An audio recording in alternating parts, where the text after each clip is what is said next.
Podcast.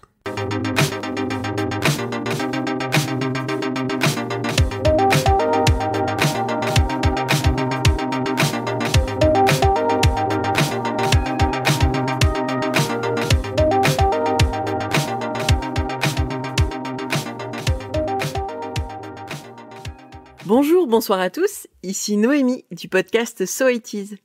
Cette semaine pour Watchlist, je viens vous conseiller une série anglaise visible sur Arte.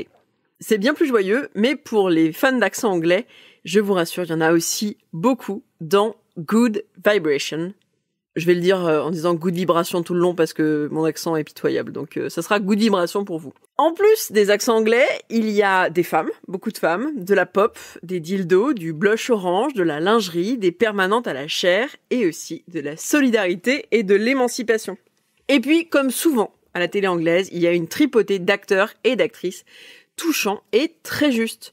Parmi ces actrices, on peut citer notamment Sharon Rooney, qu'on a vu un tout petit peu dans Sherlock, mais qui surtout portait sur ses épaules la série My Mad Fat Diary, que je vous conseille chaudement, sur l'histoire d'une adolescente obèse, qui était vraiment une série incroyable. Mais il y a aussi Penelope Wilton, que vous avez déjà vu dans Doctor Who, et surtout dans Downton Abbey, dans le rôle d'Isobel Crowley, la sparring partner en méchanceté froide de Maggie Smith. Good Vibration, c'est une série de 6 épisodes de 45 minutes, et je vous préviens, vous allez trouver ça court, principalement parce que la série a été annulée un peu plus tôt, ça aurait dû durer un peu plus longtemps, ou il aurait dû avoir une saison 2, et donc parfois on est un peu frustré parce que l'intrigue finale, le dernier épisode est très très dense, et essaye de refermer toutes les portes très très vite, alors qu'on sent que c'est une série qui aurait mérité, à mon avis, de prendre un peu plus de temps. Dans Good Vibration, on est plongé dans le Sheffield des années 82, sous le gouvernement de la Dame de Fer, et Sheffield, comme toute l'Angleterre, est plus ou moins morose et sinistrée. Si vous voyez à peu près l'ambiance de The Full Monty ou du film Pride, bah c'est pareil, c'est sombre, il pleut, et tout le monde est au chômage et tout le monde a peur de pas finir ce fin de mois. Et donc dans ce monde un peu gris et plein de chômage, un groupe de femmes qui mélange des femmes de tous horizons, ça va des femmes de ménage, des bourgeoises, des femmes au foyer. Toutes ces femmes se retrouvent pour vendre de la lingerie et des sextoys sous la forme de réunions tupperware. La série est une adaptation d'un ouvrage qui raconte l'histoire de l'entreprise Ann Summers qui a mis en place ce type de vente pour ses articles destinés aux femmes, et c'était des ventes exclusivement féminines, avec des démonstrations, etc., etc.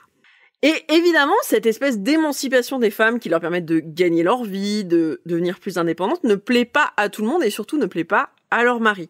On va aborder dans cette série la question des violences au sein du couple et de ce que ça veut dire être une femme qui travaille. Et c'est assez bien vu. Et c'est assez joliment traité dans la série. Alors je vais pas vous spoiler l'intrigue et puis surtout les sous-intrigues, mais je peux que vous encourager à jeter un coup d'œil à cette série qui est fraîche, sans chichi et qui donne la part belle à des beaux personnages féminins et avec une bande-son résolument nostalgique et, si je voulais name-dropper mon podcast, résolument So It Is. Pour l'été, allez profiter de la fraîcheur de Sheffield en regardant Good Vibration sur Arte. Je vous dis à très bientôt. Vous pouvez aussi profiter de votre été pour rattraper votre retard sur les podcasts du label Podcut. Ils sont tous formidables. Je vous dis à très bientôt et bon visionnage.